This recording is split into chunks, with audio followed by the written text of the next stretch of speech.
It's true. Welcome back to the channel. Hey, nice to see you guys. I was just having a wonderful conversation about identity, so I thought, hey, let me make a quick video about it. But I feel like a lot of salespeople, first of all, I'd like to say this before I get into all of this. Welcome back. And if you're new to the channel, just so you know, this channel is dedicated to the study of sales, leadership, psychology, communication, and business. Every lesson is built from first principles because understanding why something works will always outperform memorizing what to say. So I wanted to jump inside of this, like identity, okay? And write this down. Identity is not a label. It's a psychological framework. Most people think identity is simply describing yourself, and people tell me all the time, like, Nate, I'm competitive, I'm disciplined, I'm an extrovert, I'm an introvert, I'm a master closer, I'm this, I'm that. But psychologically, identity is so much deeper than that. Identity is the collection of beliefs you've accepted about yourself over years of experience. Now, those beliefs become a framework your brain uses to predict future behavior. So think about that. Before you get on the darn call, right? Before you get out for the day, your brain has all these expectations, like how persistent you'll be, how prepared you're going to be, how you'll respond to rejection, how you'll handle uncertainty. Identity isn't simply remembering who you are. It's predicting who you're likely become in the next moment, which means before behavior ever happens, identity has already created expectations for it, all right? So, go over to Module 2 really fast. Module 2. The brain prefers consistency over improvement. Now, I find this fascinating. I do. Most people believe the brain's objective is improvement. I don't find that to be true, okay? Working with all the salespeople and doing it myself for so long, I don't think that's true. The brain's first objective is consistency, and consistency creates psychological stability. If you genuinely believe you're someone who procrastinates, what do you think happens, Jimmy? Every time you procrastinate, your brain experiences consistency, okay? So there's no conflict. You're simply behaving the way you expected yourself to behave. Now, imagine someone with the opposite identity. I do what I'm going to say, okay? Missing a workout, skipping follow-up, being late. Those behaviors create internal tension because they violate who you are. They violate identity. So I think you notice the difference. One person feels comfortable being a loser, and the other person feels uncomfortable being a winner. The behavior is different because the identity is different. This is why two salespeople can receive the exact same coaching, okay, and produce completely different outcomes. One integrates it into who they are, and the other treats it like temporary advice, right? You're either a problem solver or you're not, or you're a salesperson. You just have to decide. It's not that crazy.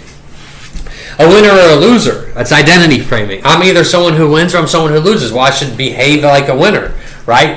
Okay, Module 3, identity determines what you notice. We like to think we see reality objectively. We don't. We pay attention to what our identity tells us is important. Walk into a networking event. One salesperson notices opportunities at the event. Let's say you go to all these events, right? Boom, boom, boom. You're at all these events, right? You got people walking in there, they're seeing opportunities. You got other people walking in there, they're seeing competition. And there's other people in there thinking, I don't belong here, right? It's all the same room. It's just different realities because what happens is identity filters perception. The same things actually happen on sales calls. Someone who sees themselves as a trusted advisor will listen for business problems. Someone who sees themselves as just a salesperson listens for objections. Identity changes where attention goes, and attention determines decisions, right? Module 4. Module 4, sales exposes identity faster than almost any profession. No, it's true. Because sales is uncomfortable. There's uncertainty, a lot of rejection. There's evaluation going on. There's pressure. When pressure increases, people don't suddenly become someone new, right? Pressure just reveals who they already are. Someone whose identity is built around professionalism prepares before every conversation. Someone whose identity is built around avoiding discomfort looks for reasons not to make the next call, right? Again, that kind of behavior does not produce results. Pressure doesn't create character, it just exposes it. A lot of people say pressure creates diamonds. I don't know about that. I think you need to always stay ready, so when it's your time to shine, like you're ready to go. It's going to expose what you know. If you don't take education seriously as a salesperson, then I do feel bad for you, right? You think life's about sports and all this goofy stuff. It's not at all, right? The more money you have, the more sports games you could actually go to, guy. All the other things that come with life. So anyways, you just need to realize that, and that's why I love sales, okay? It's such an honest profession. It reveals the internal beliefs you've been carrying long before you've picked up the phone.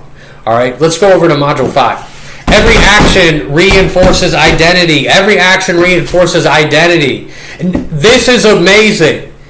Here's what most people get, and yeah, let me just say this, okay? A lot of you wait until you feel like performing at a high level. You wait for your emotions to kind of fluctuate. You wait till you have a good day.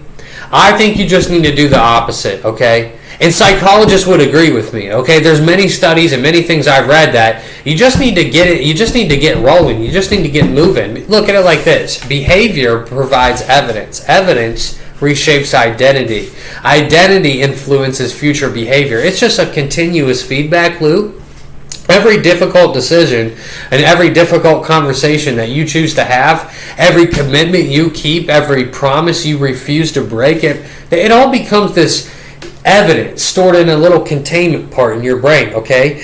And what ends up going on there is eventually your brain stops saying, I'm trying to become disciplined, and what it will start saying is, this simply is who I am. And that's how identity changes. It's not through goofy affirmations.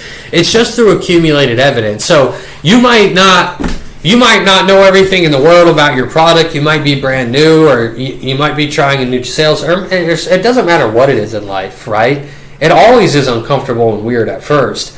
But through accumulated evidence. And if you say you got someone on your calendar, just show up and do it. Like, I don't know how else to say it. Like, anytime you audit your thoughts, so like I'll help you out. Anytime you have a thought that says I shouldn't do that, those are the things that you should say, because I had that thought, now I have to go do it, and that will do a lot for you. And over time, you'll see you'll become a different person. So it's all about doing the things that you don't want to do, and a lot of times the money and the results that you're looking for, the person you're looking to become, typically lies in the things that you don't want to do. So just look at it like that, and through doing all of those things, you'll accumulate evidence, right? All right, Module 6 here. Let's go to Module 6. Module 6, leadership is the transfer of identity. This is where great leaders separate themselves. Most managers coach activity. Great leaders shape identity. Average managers, hey, make more calls. Great leaders, this is what professionals do. Average managers, don't be late. Great leaders, we're the kind of team that respects other people's time. You notice the difference? One changes behavior, the other changes self-concept. If people begin identifying with excellence, the behavior becomes much easier to sustain. Because what happens is they're no longer performing for a manager. Like, they're behaving consistently with who they become. So they're just being themselves at that point. Let's go over to Module 7. Your identity sets the ceiling on your performance.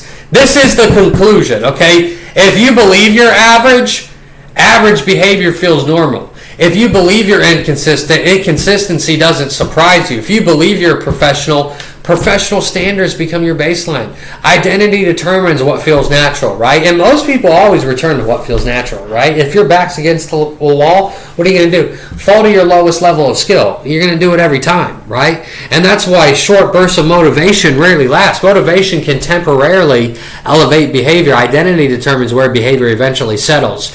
Like, if you want lasting performance, stop obsessing over changing your actions. Ask a more important question, okay? Ask a more important question. Who must I become for these actions to feel normal? Because when excellence becomes a part of your identity, discipline requires less effort. Preparation becomes automatic. Accountability becomes personal. So I hope you like this video. Make sure you like and subscribe, and I'll see you in the next one.